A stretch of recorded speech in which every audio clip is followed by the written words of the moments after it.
သမီးတတိမကြီးဟာလမ်းဘေးမှာဒူးထောက်တောင်းရနေတဲ့ပိန်ပိန်ပပကောင်မလေးတယောက်ကိုမတော်တဆတွေးလိုက်ရချိန်မှာမျက်စိအောက်ကအပြောက်မခံနိုင်အောင်ဖြစ်သွားခဲ့ရပါတယ်။ဘာလို့လဲဆိုတော့အဲ့ဒီကောင်မလေးရဲ့မျက်နှာလေးဟာလွန်ခဲ့တဲ့နှစ်ဆယ်ကပျောက်ဆုံးသွားခဲ့တဲ့သူ့ရဲ့သမီးရင်းလေးနဲ့တပုံစံနဲ့တူနေလို့ပါပဲ။သူလဲကားပေါ်ကနေအမြန်ဆင်းပြီးကောင်မလေးရဲ့အနာကိုပြေးသွားလိုက်ပါတယ်။ကောင်မလေးဟာအသေးတန်ဖျားနာနေတဲ့သူ့ရဲ့မိခင်ကိုစေကူတာဖို့ပတ်စံရှာနေတာဆိုတာကိုသိလိုက်ရတဲ့အခါမှာတော့တတိမကြီးရဲ့ရင်ထဲမှာစိုးနှင်သွားပြီးမနေနိုင်ပဲမေးလိုက်မိပါတော့တယ်။သမီးလေးရဲ့အမေကကောသမီးတယောက်ထဲလာလို့မေးလိုက်တော့အမေနေမကောင်းလို့ပတ်စံထွက်ရှာရတာပါလို့ကောင်မလေးကပြန်ဖြေပါတယ်။တနာစရာကောင်းလာတဲ့ကောင်မလေးကိုကြည့်ပြီးတတိမကြီးလည်းဂယုဏတက်သွားကသမီးအမေကိုစေကူဖို့ပတ်စံဘယ်လောက်လို့တလဲလို့မေးလိုက်ပါတယ်။ဒါပေမဲ့ကောင်မလေးနှုတ်ကနေရွှန်သုံးသိန်းလို့ပြောလိုက်တဲ့အခါမှာတော့ဘေးနာကအိမ်တော်ထင်းကြီးတောင်အံ့ဩမြင့်တက်သွားခဲ့ရပါတယ်။အိမ်တော်ထင်းကြီးကတော့ဒီကောင်မလေးဟာပတ်စံလိုချင်လုံးလို့ယူနေပြီလို့ဒဲတိုးပဲပြောချလိုက်ပါတယ်။အိမ်တော်ထင်းကြီးကတတိမကြီးကိုချက်ချင်းပဲတားမြစ်လိုက်ပြီးဒီလိုလမ်းဘေးတောင်းရနေတဲ့သူတွေတဲက10ယောက်မှာ9ယောက်ကလူလိမ်တွေမလို့လုံးဝအယုံမလွယ်ဖို့တတိပေးလိုက်ပါတယ်။သူဟာလူလိမ်မဟုတ်ပါဘူးဆိုပြီးသမီးအမေကိုကဲနိုင်မယ်ဆိုရင်တစ်သက်လုံးကြေးကြုံအဖြစ်အလုပ်ကျွေးပြပြီးကျေးဇူးဆက်ပါမယ်သူ့ကိုခေါ်ထားပေးပါနော်လို့ကောင်မလေးကငိုယိုပြီးတောင်းပန်ရှာပါတယ်။ဒါပေမဲ့သူ့ရဲ့သမီးလေးနဲ့တပုံစံနဲ့တူနေတဲ့ကောင်မလေးရဲ့မျက်ဝန်းတွေကိုကြည့်ပြီးတတိမကြီးလည်းစိတ်ပျော့သွားခဲ့ပါတယ်။ကောင်မလေးကိုသူ့ရဲ့တန်ရောစင်တွေရလေးအဖြစ်သဘောထားလိုက်ပြီးသဘောတူညီမှုတစ်ခုကိုလုပ်ခဲ့ပါတယ်။အဲ့ဒါကတော့ကောင်မလေးအနေနဲ့သူနဲ့နေတိုင်းစကားလာပြောပေးမယ်ဆိုရင်တလားပြည့်တဲ့အခါဒီရွံ3သိန်းကိုကောင်မလေးမိခင်ရဲ့စေးဖို့ဖြစ်ပေးမယ်ဆိုတာပါပဲ။ဒီလိုနဲ့ကောင်မလေးဟာကြီးကျယ်ခမ်းနားလာတဲ့အင်ကြီးစီကိုရောက်လာခဲ့ပါတယ်။ကောင်မလေးဟာတကယ်ကိုလိမ္မာရေးချရှိလာပါတယ်။တတိမကြီးအလုပ်တွေပင်ပန်းပြီးဆိုဖာပေါ်မှာအိပ်ပျော်နေတာကိုတွေ့တဲ့အခါတိုင်းတနေ့တာပင်ပန်းနွမ်းနယ်မှုတွေပြေပြောက်သွားအောင်ရေနွေးစလုံးလေးကိုတိတ်တဆိတ်ယူလာပြီးခြေထောက်တွေကိုစေကြောပေးရှာပါတယ်။ဒီမြင်ကွင်းလေးကတတိမကြီးကိုအတိုင်းမသိကြည်နူးစေခဲ့ပြီးသူ့ရဲ့သမီးလေးတကယ်ပဲအနာကိုပြန်ရောက်လာတယ်လို့ခံစားခဲ့ရပါတယ်။ဒါပေမဲ့ဒီလိုအေးချမ်းတဲ့အချိန်လေးဟာကြာမခံခဲ့ပါဘူး။အဲ့ဒီနေ့ညမှာပဲအိမ်တော်ထိန်ကြီးကကောင်မလေးရဲ့ကတင်ကိုရှင်းလင်းပေးနေတော့ခေါင်းအောက်ကနေအလွန်အဖိုးတန်တဲ့ကြောက်စိမ့်ဆွဲကြိုးလေးတစ်ကုန်းကိုမထင်မှတ်ပဲတွေ့သွားခဲ့ပါတယ်။ဒီကြောက်စိမ့်ဆွဲကြိုးလေးဟာတတိမကြီးအတွက်တော့အရန်ကိုရင်းနှီးနေတဲ့အရာလေးတစ်ခုပါ။အိမ်တော်ထိန်ကြီးလည်းချက်ချင်းပဲဒေါသတွေထွက်လာပြီးဆွဲကြိုးလေးကိုကင်ကထမင်းစားခန်းထဲကိုပြေးသွားခဲ့ပါတယ်။ပြီးတော့ကောင်မလေးရဲ့လက်မောင်းကိုဆွဲကင်ပြီးပြင်းပြင်းထန်ထန်ကိုဆဲဆူကျိန်းမောင်းပါတော့တယ်။အဲ့ဒီအဖြစ်အပျက်ကိုမြင်တော့တတိမကြီးလည်းအမြန်သားပေမဲ့အိမ်တော်ထိန်ကြီးကလက်ထဲကကြောက်စိမ့်ဆွဲကြိုးလေးကိုပြလိုက်ပြီးကောင်မလေးဟာလက်မရုံပဲတတိမကြီးရဲ့အဖိုးတန်ဆုံးအရာကိုခိုးယူရဲတယ်ဆိုပြီးဆွဆွဲပါတော့တယ်။တတိမကြီးရဲ့ရင်ထဲမှာလည်းဒိုင်းကလည်းဖြစ်သွားပြီးကောင်မလေးကိုဘာလို့ဒီလိုလုပ်ရတာလဲဆိုပြီးမေးခွန်းထုတ်ခဲ့ပါတယ်။ကောင်မလေးကတော့သူမခိုးပါဘူးဆိုပြီးငိုယိုညင်းဆန်ကဒီကြောက်စိမ့်ဆွဲကြိုးလေးဟာသူ့ရဲ့အမေကသူ့အတွက်ထားရစ်ခဲ့တာပါလို့ပြောရှာပါတယ်။အမှန်တရားကိုသိရအောင်လို့တတိမကြီးလည်းအိမ်ဖော်ကိုသူ့ရဲ့အိတ်ခန်းထဲတွားကြည့်ခိုင်းလိုက်ပါတယ်။တိတ်မကြခင်မှာပဲအိမ်ဖော်ပြန်ရောက်လာပြီးသူယူဆောင်လာတဲ့သတင်းကတော့တတိမကြီးကိုလုံးဝပြိုလဲသွားစေခဲ့ပါတယ်။သမီးလေးအတွက်တခုတည်းသောအမှတ်တရအဖြစ်တင်စီထားတဲ့ကြောက်စိမ့်ဆွဲကြိုးလေးဟာတကယ်ပဲပျောက်ဆုံးနေခဲ့တာပါ။တနာကျင်နာမှုတွေမျှော်လင့်ချက်တွေအားလုံးဟာဒီအချိန်မှာတော့ဒေါသတွေစိတ်ပြတ်မှုတွေဖြစ်ပြောင်းလဲသွားခဲ့ပါတော့တယ်။တတိမကြီးဟာသူ့ရဲ့စေတနာတွေကိုဒီကျေးဇူးကမ်းတဲ့ကလေးကရဲရဲဆက်ဆက်နင်းချလိုက်တယ်လို့ခံစားလိုက်ရပါတယ်။သူ့ရဲ့အိတ်ထဲကနေငွေရွံ3သိန်းကိုထုတ်ပစ်လိုက်ပြီးကောင်မလေးကိုသူ့ရဲ့အိမ်ကနေချက်ချင်းထွက်သွားဖို့နှင်ထုတ်လိုက်ပါတယ်။ဒီလိုနဲ့ညတကောင်ရဲ့အချိန်မှာအားကိုးရမဲ့နေတဲ့ကောင်မလေးဟာအိမ်တော်ထိန်ကြီးရဲ့ရဲရဲဆက်ဆက်တွန်းထုတ်ခြင်းကိုခံလိုက်ရပြီးချန်ပီယံကိုရောက်သွားခဲ့ရှာပါတယ်။နောက်နေ့ရောက်တော့တတိမကြီးဟာလှည့်စားခံလိုက်ရတဲ့ဝမ်းနဲ့နာကျင်မှုတွေထဲမှာနစ်မိုးနေတုန်း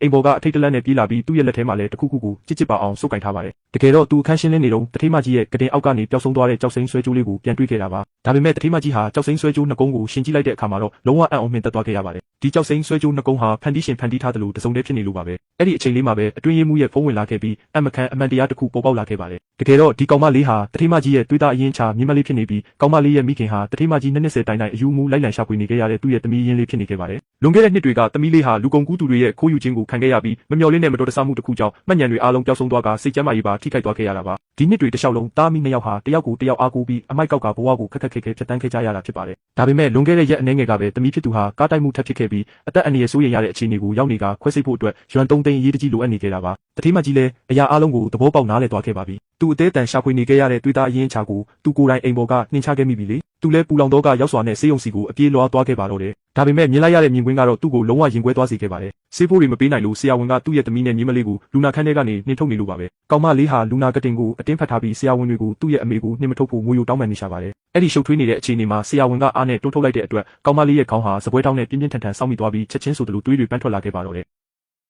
သမလေးဟာတတိကြီးရဲ့အခန်းထဲမှာသူ့မေရဲ့တပ်ပုံချိတ်ထားတာကိုမထင်မှတ်ပဲတွေ့သွားခဲ့ပါတယ်။စူးစမ်းကျင်စိတ်နဲ့တပ်ပုံကိုဖြုတ်ပြီးတေချာကြည့်ဖို့ကြိုးစားရင်းကနေမတော်တဆလက်ချော်ပြီးတပ်ပုံလိုကြကွဲသွားခဲ့ပါတယ်။ခံကွဲတန်ကြဲကြောင့်အောက်ထပ်မှာရှိနေတဲ့တတိကြီးလည်းချက်ချင်းတတိထားမိသွားပါတယ်။တတိကြီးအလောတကြီးပြစ်တက်လာပြီးကွဲအပ်နေတဲ့တပ်ပုံကိုမြင်တဲ့အခါမှာတော့ဒေါသတကြီးပောက်ကွဲပါတော့တယ်။တကယ်တော့သဘောကောင်းတဲ့တတိကြီးဟာဒီကောင်မလေးရဲ့နေမကောင်းဖြစ်နေတဲ့အမေကိုကုသဖို့အတွက်ရွံတတန်းတောင်လူတန်းဖို့စဉ်းစားထားခဲ့တာပါ။ဒါပေမဲ့ဒီကောင်မလေးကသူ့အမျက်နှိုးဆုံးတပ်ပုံကိုခွဲပစ်လိုက်မယ်လို့မှထင်ထားခဲ့ပါဘူး။ဒေါသထွက်သွားတဲ့တတိကြီးဟာကောင်မလေးကိုချက်လက်မှတ်တရွတ်ပစ်ပေးလိုက်ပြီးညံ့ထွက်သွားဖို့စိတ်မရှိစွာနဲ့နှင်ထုတ်လိုက်ပါတယ်။အဲ့ဒီနောက်မှာတော့အခန်းထဲကပစ္စည်းတွေအကုန်လုံးကိုအစ်စ်လဲဖို့လက်ထောက်ဖြစ်သူကိုအမိန့်ပေးလိုက်ပါတယ်။ကျမ်းပြင်ကအစခွာပြီးအစ်စ်ပြန်ခင်းခိုင်းတာပါ။သူဒီအခန်းကိုဒီလောက်တောင်အလေးထားရတဲ့အကြောင်းရင်းကတော့ဓာတ်ပုံတွေကအမျိုးသမီးဟာသူ့နှစ်ပေါင်းများစွာကွဲကွာနေခဲ့ပြီးနေညမပြတ်လွမ်းဆွတန်းတာနေရတဲ့ချစ်သူကောင်မလေးဖြစ်နေလို့ပါပဲ။ကလေးတယောက်ကမင်းရဲ့အခန်းကိုရှုပ်ပွားသွားအောင်လုပ်လိုက်မိတာကိုအမားပါကွာလို့သူကပြောလိုက်ပါတယ်။ကောင်မလေးထွက်သွားပြီးနောက်လက်ထောက်ဖြစ်သူအခန်းရှင်းလင်းနေတော့ကောင်မလေးကြက်ကြံခဲ့တဲ့ကြောက်စိမ့်ဆွဲကြိုးလေးကိုမထင်မှတ်ပဲတွေ့သွားပါတယ်။တထေးကြီးမြင်တဲ့အခါမှာတော့အရန်ကိုအံ့ဩတုန်လှုပ်သွားပါတယ်။ဒါဟာလွန်ခဲ့တဲ့နှစ်တွေကသူချစ်ရတဲ့မိန်းကလေးကိုပေးခဲ့တဲ့ချစ်တဲ့လက်ဆောင်ဖြစ်နေလို့ပါပဲ။ဒီကြောက်စိမ့်ဆွဲကြိုးလေးဟာဒီကောင်မလေးစီဘယ်လိုလုပ်ရောက်နေတာလဲဆိုတာကိုသူစဉ်းစားလို့မရဖြစ်နေပါတယ်။ခုနကမှတထေးကြီးရဲရဲဆက်ဆက်နှင်ထုတ်လိုက်တဲ့တထောင်စားမလေးဟာသူ့ရဲ့အရင်အခောက်သမီးလေးဆိုတာကိုသူမသိခဲ့ပါဘူး။တကယ်တော့တထေးကြီးနဲ့ကလေးရဲ့အမေဟာတစ်ချိန်ကအရန်ကိုချစ်ခင် ခင်ခဲ့ကြတဲ့ချစ်သူတွေပါလွန်ခဲ့တဲ့6နှစ်ကတထေးကြီးဟာရန်သူတွေရဲ့လှုပ်ကြံမှုကိုခံခဲ့ရပါတယ်ဒဏ်ရာပြင်းပြင်းထန်ထန်ရထားလို့လူသက်သမားတွေရဲ့လက်ကနေသူမှလွတ်မြောက်နိုင်ခဲ့ပါဘူး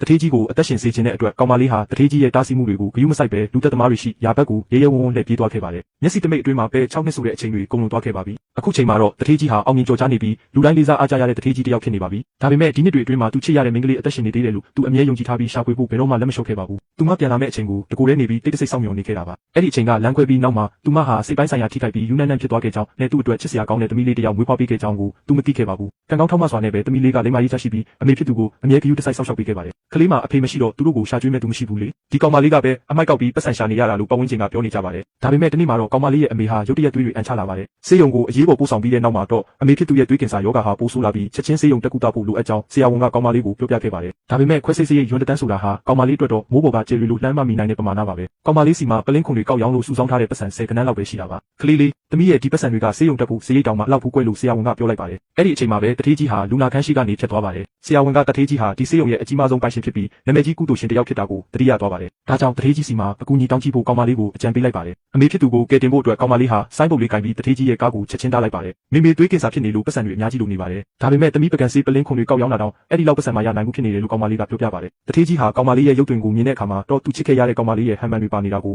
အံ့ဩစွာတွေ့လိုက်ရပါတယ်ဒီလိုရင်းနှီးနေတဲ့ခံစားချက်ကြောင့်တထေးကြီးဟာကောင်မလေးကိုအိမ်ခေါ်သွားဖို့နဲ့အဝတ်စားတန်တန်ရှင်းရှင်းလဲပြီးမှဆေးရုံကိုပြန်သွားပြီးအမေကိုကယ်တင်ဖို့လက်ထောက်ကိုခိုင်းလိုက်ပါတယ်ပထမတော့ကောင်မလေးဟာခြံဝင်းထဲကိုဝင်ဖို့တောင်မရဲခဲ့ပါဘူးဘာလို့ဝင်မလာတာလဲလို့မေးတော့ဦးလေးကပြောဖူးတယ်သမီးကိုပေါ်မှာညစ်ပတ်နေတော့တန်ရှင်းတဲ့နေရာတွေဆိုဝင်ခွင့်မပြုဘူးလေလို့ပြန်ဖြေပါတယ်ဘလောက်ပဲတန်ရှင်းတဲ့နေရာဖြစ်ဖြစ်လူတွေသုံးဖို့အတွက်ပါပဲမကြောက်ပါနဲ့ဝင်လာခဲ့ပါလို့တထေးကြီးကပြောလိုက်ပါတယ်တထေးကြီးရဲ့စကားကိုကြားမှာပဲကောင်မလေးဟာတတိထားပြီးအထဲကိုဝင်သွားပါတယ်အိမ်အကူကသူမကိုအဝတ်စားလဲဖို့အပေါ်ထက်ကိုခေါ်သွားပါတယ်အဲ့ဒီမှာမှကောင်မလေးဟာအခန်းထဲကသူမအမေရဲ့တပ်ပုံကိုတွေ့သွားခဲ့တာပါအဲ့ဒီနောက်မှာတော့အစပိုင်းကမြင်ကွင်းတိုင်းဖြစ်သွားခဲ့တာပါပဲအဲ့ဒီအချိန်မှာပဲတထေးကြီးစီကိုလက်ထောက်ဖြစ်သူစီကဖုန်းဝင်လာပါတယ်ချစ်ရတဲ့ကောင်မလေးရဲ့သတင်းကိုရပြီးဖြစ်ကြောင်းနဲ့လွန်ခဲ့တဲ့6နှစ်ကသူ့အတွက်ချစ်စရာသမီးလေးတစ်ယောက်မွေးပေးခဲ့ကြောင်းအခုချိန်မှာတားမီ2ယောက်ဆေးရုံမှာကုသမှုခံယူဖို့စောင့်နေကြောင်းကိုပြောပြလာပါတယ်ဒီသတင်းကိုကြားတဲ့အခါတထေးကြီးဟာအယံကိုနောင်တရသွားပါတယ်သူ့ရဲ့သွေးသားအရင်ကိုသူကိုယ်တိုင်ရင်ထုတ်လိုက်မိမယ်လို့မှထင်ထားခဲ့မိလို့ပါပဲချစ်ရှုံးမင်းပါကြောင့်ကြည့်နေတာလေငါအမီးလေးနဲ့ချွေးမကိုအမြန်သွားပြန်ခေါ်လာခဲ့လေလို့အဖိုးဖြစ်သူကပြောလိုက်ပါတယ်အမားကိုပြန်လဲပေးဆက်ဖို့အတွက်တထေးကြီးဟာဇနီးနဲ့သမီးဖြစ်သူကိုတွားခေါ်ဖို့ဆေးရုံကိုချက်ချင်းထွက်လာခဲ့ပါတယ်အခြားတစ်ဖက်မှာတော့ကောင်မလေးဟာချက်လေးကင်ပြီးဆေးရုံရောက်ချင်းမှာပဲဦးလေးနဲ့အတော်ဖြစ်သူတို့နဲ့ပတ်ပင်တိုးပါတော့တယ်သူတို့နှစ်ယောက်ဟာချက်လက်မှတ်ကိုမြင်တာနဲ့လောဘတက်သွားပြီးမာကြောင်ကစားဖို့ပတ်စံကိုလူယူချင်းနေကြတာပါလူရက်နေကြရင်းနဲ့ချက်လက်မှတ်ဟာပြဲသွားပါတော့တယ်ငါရဲ့ရွံတန်းလေးပြဲသွားပြီ